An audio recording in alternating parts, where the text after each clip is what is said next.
Welcome back to Caramel Shores. We're going to be making this sound today.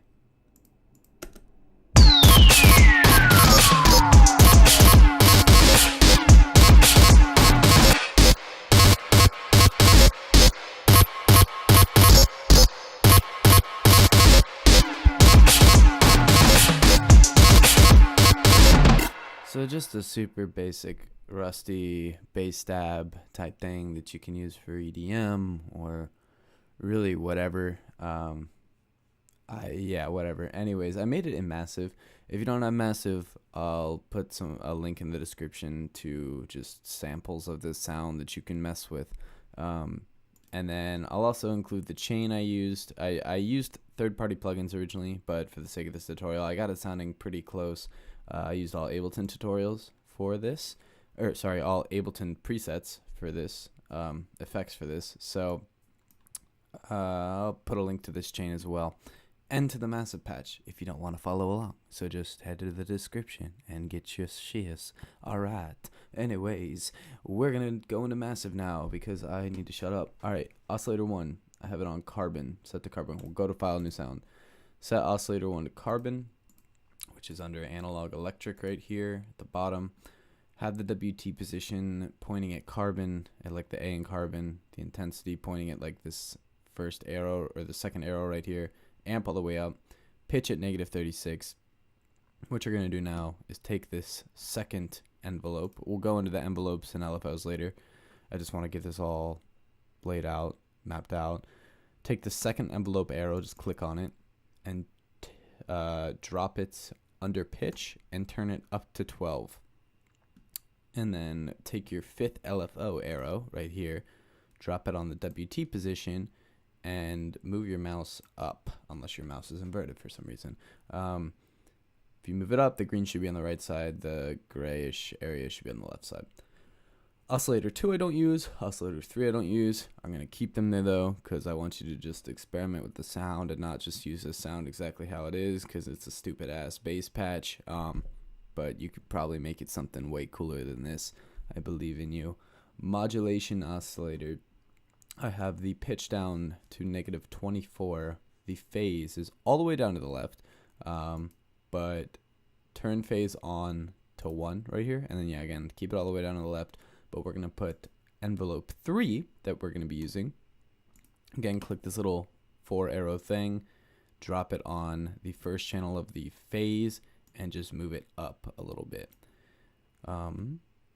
You can use noise if you'd like. You can turn on noise, kind of will just fill frequency spaces that aren't there. I have it set to bright noise for that higher body type thing, but mess around with that if you want. Insert 1, I have it on sample and hold, dry wet all the way up, pitch kind of looking at the bottom of this knob right here under insert 2.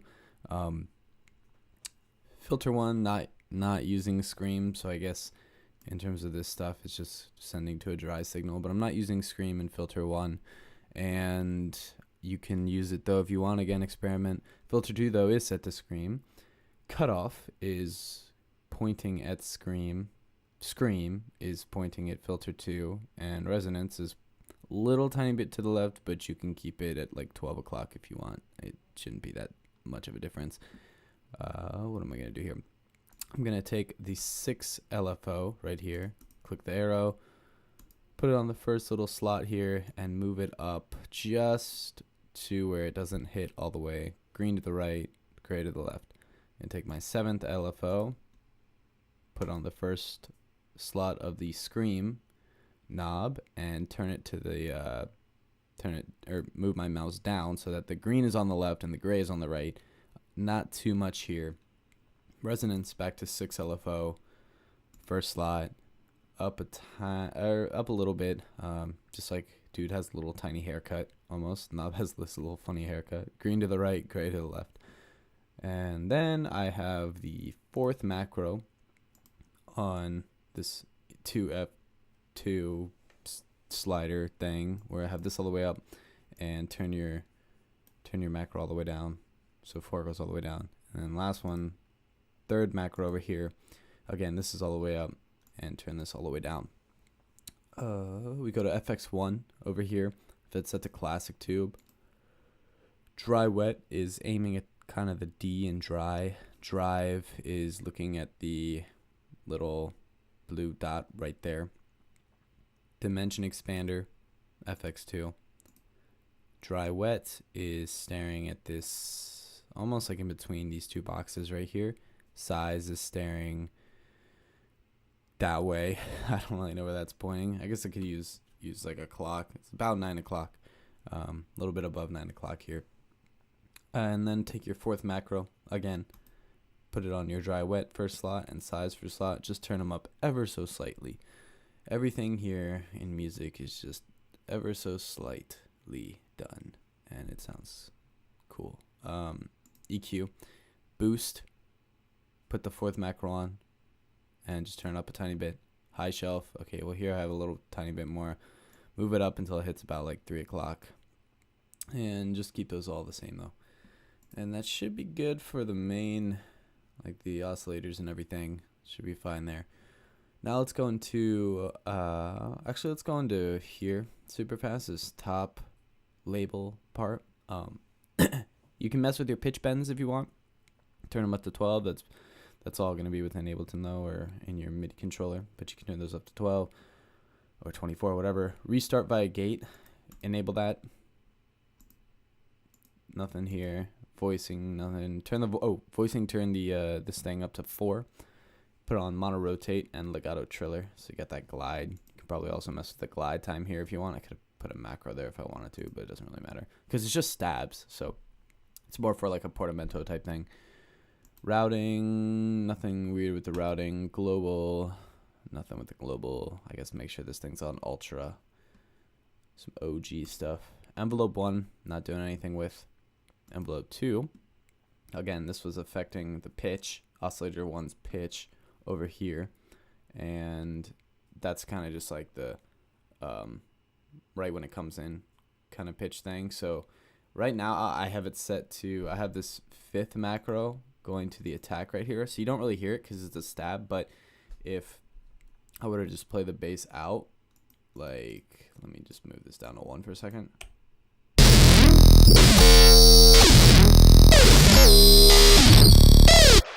So I don't know if you could really hear it because it was distorted, but there was kind of this glide, tiny little glide for this pitch that happened. But it's not doing a whole great deal. But if you want to look at it, attack is staring at the bottom KTR's little slider thing, level all the way up. Decay staring at this knob right here, about 8 o'clock maybe, level all the way down to the left, and release and everything else normal. Third envelope is going to be a very short stabby type thing. Where the hell did I put this? Oh, this was on the phase. So like right when it's hitting, there's just this attack of this phase distortion happening, and then it goes back to normal.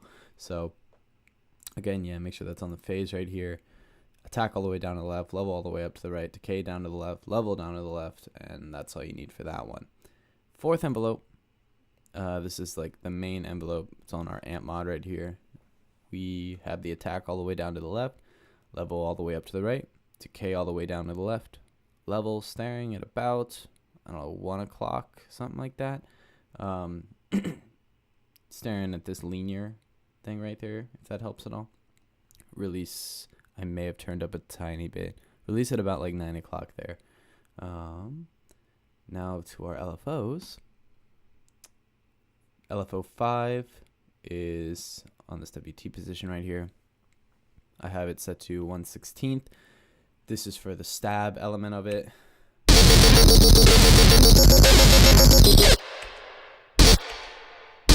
Just because it kind of gives that in-out feeling. If I were to keep that on 1 though and try and stab it, it doesn't have the same effect because it's not modulating the WT position within enough time. You can also use Performer for this if you want to fuck around with that. But keep this at 1/16 if you want to do the stab. If not, you got that shit you can do. So you can fuck around with that. But 1/16. Position enabled, sync enabled, restart enabled. X fade curve all the way up, and have this just sine wave buddy right here set to normal. Yeah, that's nothing with that. 6 LFO is going to be, looks like I didn't do anything with this. I guess I just kept it as the 6 LFO setting right here. So yeah, just make sure it looks like this. 7th, looks like I turned the rate down a tiny bit to face this slider right here. And then I put the second macro on here and turn it up to as if it were at 12 o'clock. Everything else looks pretty normal there, except X fade curve turned all the way up to this sine wave thing. So, and then did I do anything with 8 LFO? No, I didn't put the 8th LFO anywhere. So that looks like it's it for Massive. That is the Massive sound. Again, will be in the description below. Now to get into this little Ableton chain right here that you could really apply for a lot of bass. I mean, you hear a lot in these tutorials. We put OTT on freaking everything, because yeah, OTT slams the shit out of everything. I have it set just the OTT multiband compressor right here. If you go under multiband dynamics, drag over OTT. I turned up the high output to 10.3, mid output to 8.4, and the low output to 10.3, so that you get that high and low boost. The amount is all the way up to 100, and the output is at 4. You may want to mess with the amount some, but without it, here, listen to this difference.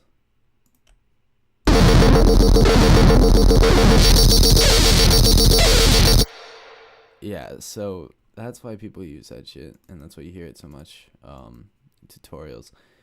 This EQ8 right here, I have it kind of doing some weird stuff. I have it set to mono stereo. If you don't know how to do that, just go to mode, change it to MS.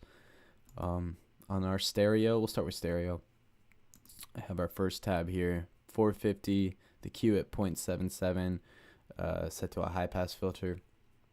Yeah, the second curve I have at just a bell little thing. Frequency is at 2.6, I think is what that says. I can't really see it. The gain is at 6.89, and the Q is at 1.24. On our third dude, we got a little bell dip happening here, because whenever, little trick here, little tiny trick, whenever you're EQing and you are using a non-linear EQ, which is Ableton's EQ, and you boost something, I learned this from Dave Pensato on one of his videos, which has actually worked a lot in whenever I'm making music. Learned this a while ago, but basically have a little tiny dip after your boost to kind of let this boost be, you know, prominent, to let what you just boosted be heard. And the little thing you're kind of dipping out after that should be some like bit of just a harsh frequency that you don't really need anymore. I don't really have it super boosted. I just have it boosted or dipped to where it's matching nice with the boost. So the third one is at 4.97, gain at minus 4.67, and the Q is at 1.65. Yeah. And again, this little bell. Last fourth, nothing there. I have their frequency at 10, Q at 0.71, and this bell shape. Also, if you don't have Ableton 9 or 10, just make sure high quality is enabled. Switch to mono. Click the S and switch it to mono. Over here, I have it at 191, dipped a tiny bit, about minus 2.2, and the Q at 1.58. It's probably just because it was a little bit too bassy down there, knocky or something. Our second tab, 4.70 for the frequency, 4700, gain at 6.39, and Q at 1.4. This bell curve, looks like I got a dip, boost, dip. Third, we got frequency at 2.7, 2700, gain at minus 3.2, and the Q at 2.8. Again, another bell, and that's the boost. And the fourth one, frequency is at 10.5, Q is at 4.53, and our gain is at minus 3.2. And we got this bell again. So those are EQ. three more things. Saturator. Turned the drive up to 8 and turned it on soft sine. I liked soft sine because analog clips work fine, except it kind of didn't feel like it was sitting in the mix, and I switched it to soft sine and immediately just kind of like fell into the pocket of the mix, and it felt good. Yeah. Anyways, so saturator on 8, soft sine, everything else turned up. Last EQ, I just kept it on stereo right here, and I'm just boosting the highs. So on your third macro, change it to this little shelf curve over here. Have the frequency at 1.6, gain at 2.0, Q at 4.25, and then I rolled off the high end a tiny bit with another high shelf curve, but the frequency is at 2200, 22,000. The gain is at negative 1.72, and the Q is at 12.9. Okay, and then the limiter, last thing, little limiter right here. Have this on LR, left, right, ceiling at 0. I never use auto. I think Ableton's auto limiter release is so dumb. Sorry, Ableton, I just do. Release I have at 0.10 just because it's a stab, so I want it to kind of come off pretty fast. Just, oh, sorry.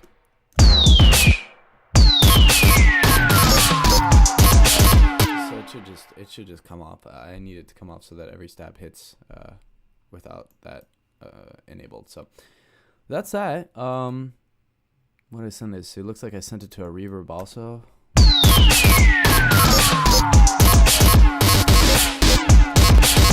I used H-verb from Waves, but honestly, like, just use the Ableton reverb. Find a reverb that you like, and then just roll off the low end so that you have the highs, and it'll sound